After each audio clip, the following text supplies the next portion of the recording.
Hello guys, welcome back to my YouTube channel. तो last के videos में मैंने क्वेश्चन नंबर 100 तक जो है आपको सॉल्यूशन दे दिया था।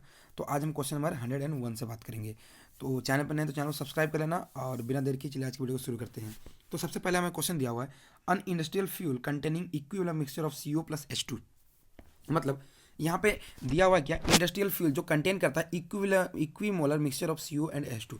तो उसे हम क्या बोलते हैं, उसे हम बोलते हैं, ये जो हमारा मिक्सचर होता है CO प्लस H2 से मतलब वाटर गैस बोलते हैं। ओके, नेक्स्ट क्वेश्चन में क्या दिया हुआ है कि calculate the value of x based on significant conventions. यहाँ पे दिया हुआ है तो इसका वैल्यू कैलकुलेट करना है। तो आप क्या करेंगे, इसको जो है इससे सम करेंगे सबसे पहला, एंड उसे जब आप माइनस करेंगे तो आपका जो वैल्यू आएगा करीब करीब आएगा 7.722 करीब आएगा। अब यहाँ पे सबसे मेन इंपॉर्टेंट होता है सिग्निफिकेंट फिगर। तो जब भी आपको एडिशन और सब्सट्रैक्शन की वैल्यू अगर आपको दी हुई है तो वहाँ पे आपको जो सिग्निफिकेंट फिगर लेना होता है वो आपको सबसे मिनिमम वैल्यू को लेकर चलना पड़ता है। जो 6.5 यहाँ पे आपको दिया हुआ है मिनिमम वैल्यू, आपको उसे कंटेन करके चलना पड़ता है। तो यहाँ पे अगर आप देखेंगे 6 पॉइंट यहाँ पे 5 1 दिया होता है, इसका सिग्निफिकेंट फिगर कितने 3 है, एंड यहाँ पे हमारा 4 आ रहा है। तो हमें जो इसको ठीक करना होगा तो यहाँ पे इस 2 को हटा देंगे, ओनली 3 वैल्यू लेंगे। तो यहाँ पे जो करेक्ट आंसर हो जाएगा आपका हो जाएगा 7.72। ओके, एंड नेक्स्ट क्वेश्चन क्या दिया हुआ है, a common shows compound shows PMR peaks इतना दिया हुआ है, ठीक है, downfield from the TMS peak in spectrometer operating frequency operating at 60 megahertz दिया हुआ है, ठीक है। तो केमिकल शिफ्ट पूछा जा रहा है, तो केमिकल शिफ्ट जो होगा हमारा वो क्या हो जाएगा, चेंज इन जो आपका पिक्स है। तो चेंज यहाँ पे जो चेंज इन कितना है, फ्रीक्वेंसी कितना दिया हुआ है, change in frequency. Okay, change in frequency, okay, divided by जो उसमें आपका ऑपरेटिंग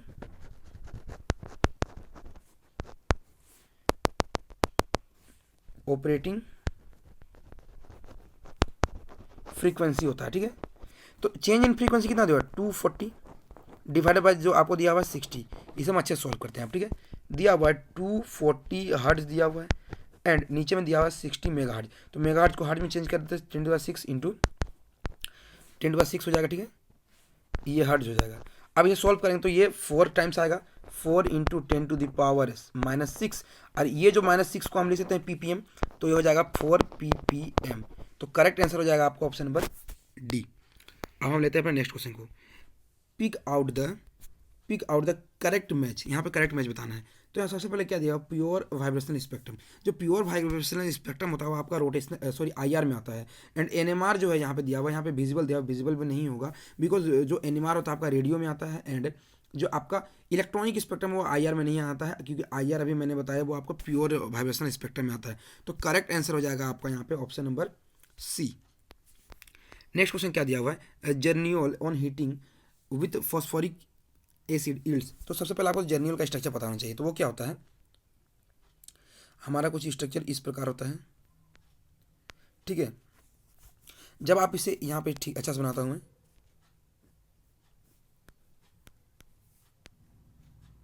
इस प्रकार होता है, ठीक है, एंड यहाँ पे एक डबल बॉन्ड है। जब आप इसे हीट करते हैं तो आपका कुछ इस तरीके का कंपाउंड बनता है।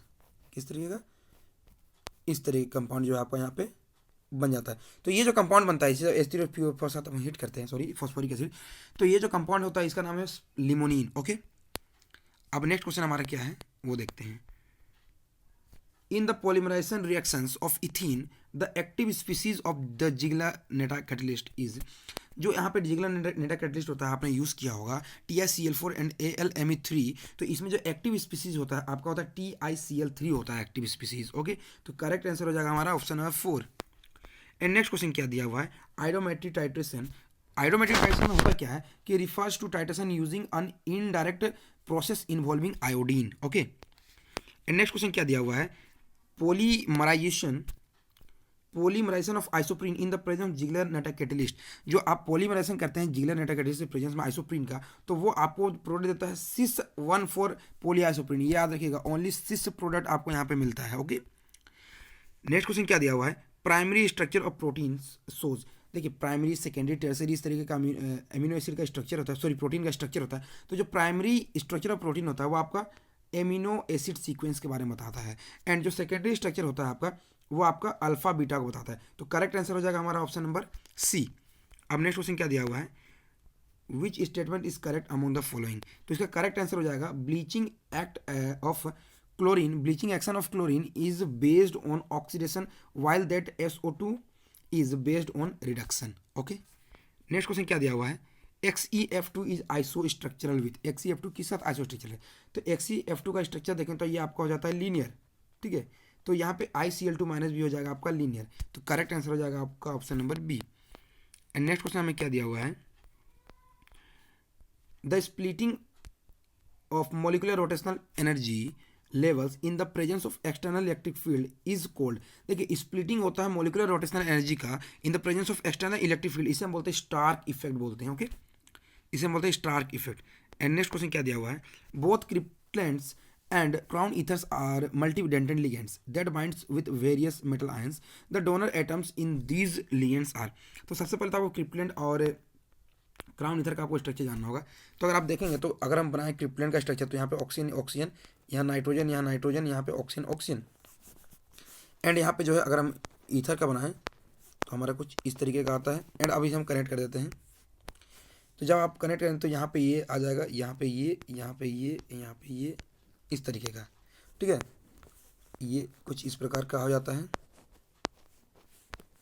तो देखिए ये है हमारा क्राउन ईथर का है, सॉरी क्रिप्टलेंट का है, एंड ये क्राउन ईथर है। तो यहाँ पे आप देख सकते हैं जो दोनों एटम नाइट्रोजन एंड ऑक्सीजन है, यहाँ पे सिर्फ ऑक्सीजन है।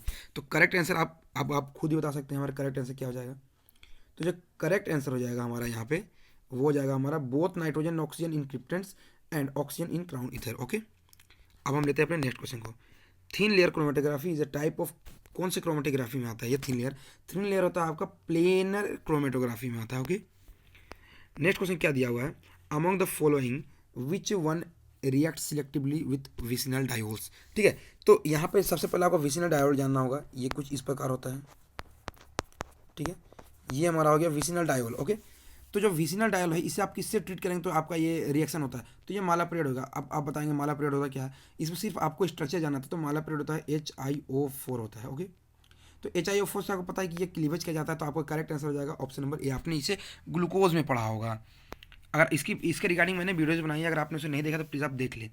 नेक्स्ट क्वेश्चन क्या दिया हुआ है, in the Michaelis Menten mechanism for enzyme catalyst, यहाँ पे रिएक्शन दिया हुआ है, the value of Michaelis constant का जो यहाँ पे दिया हुआ है, इसको क्या हो जाएगा। तो सिंपली आपको करना क्या है, ये जो फॉरवर्ड है उसे आपको डाउनवर्ड लिख देना है, एंड ये जो दोनों है इन्हें आपको ऐड कर देना है, तो K2 + K3। ठीक है, तो करेक्ट आंसर आपका क्या हो जाएगा, ऑप्शन नंबर यहाँ पे हो जाएगा ऑप्शन नंबर बी। अब नेक्स्ट क्वेश्चन लेते हैं, find out the true statement among the following. तो यहाँ पे क्या ट्रू स्टेटमेंट बोला जा रहा है, देखो प्रिसेशन में be express in terms of relative error. नहीं, ये नहीं, क्योंकि आप देखिए जब आप लेबोरेटरी में जाते हैं तो आप टाइट्रेशन करते हैं तो कुछ इस तरीके का बॉक्स बनाते हैं, आपने देखा होगा, इनिशियल फाइनल लेते हैं, एंड 4-5 जो वैल्यू आप वहाँ पे लेते हैं, एंड आप एवरेज वैल्यू आप वहाँ पे निकालते हैं। तो वही जो है आपका प्रिसाइज वैल्यू, मतलब जो जिस वैल्यू को जो है आप बार बार वहाँ पे कैलकुलेट कर रहे हैं। ओके, एंड प्रिसाइज कहने का मतलब यहाँ पे यही है। ठीक है, तो आप देखिए यहाँ पे क्या बोला जा रहा है, precision express the reproducibility of a measurement, मतलब एक ही मेजरमेंट का बार बार वहाँ पे आना, उसी को बोलते हैं प्रिसीजन। नेक्स्ट क्या बोला जा रहा है, all precise measurement may not lead the accurate results. नहीं, ये स्टेटमेंट रॉन्ग है। ठीक है, क्योंकि करेक्ट भी हो सकता है। एंड नेक्स्ट क्वेश्चन क्या बोला जा रहा है, accuracy express the correctness of a statement. जी बिल्कुल सही है, क्योंकि एक्यूरेसी आपको पता है कि वो करेक्टनेस के बारे में बताता है। तो करेक्ट आंसर हो जाएगा आपका बी एंड डी, तो करेक्ट आंसर हो जाएगा आपका ऑप्शन नंबर 3। अब हम लेते हैं अपने नेक्स्ट क्वेश्चन, क्या बोला जा रहा है, क्लोरामाइन टी का स्ट्रक्चर पूछा जा रहा है। तो देखिए ये बेसिक क्वेश्चन है, इसका जो स्ट्रक्चर होता है ये आपका ये ऑप्शन नंबर ए हो जाएगा, तो इसे आप याद रख लेंगे, देख लीजिए स्ट्रक्चर। ओके, नेक्स्ट क्वेश्चन क्या बोला जा रहा है, polymers get soften on heating and harden again on cooling is cold. जिससे आप हीट करें तो सॉफ्ट हो जाएगा, एंड उससे आप फिर से हार्ड हो जाएगा जब आप कूल करेंगे, तो इसे बोलते हैं थर्मोप्लास्टिक। ठीक है, इसे आप बोलेंगे थर्मोप्लास्टिक। एंड आज का हमारा लास्ट क्वेश्चन है, resin containing quaternary ammonium groups is used for, ये आपको आता है एनायन एक्सचेंज के लिए यूज किया था। ओके, एनायन एक्सचेंज के लिए यूज किया जाता है। तो ये सभी कुछ बेसिक्स क्वेश्चन थे। उम्मीद है आपको ये पसंद आए होंगे, एंड वीडियो अच्छी लगी तो प्लीज़ वीडियो को लाइक करना, चैनल को सब्सक्राइब करना। मिलते हैं नेक्स्ट वीडियो में, तब तक धन्यवाद।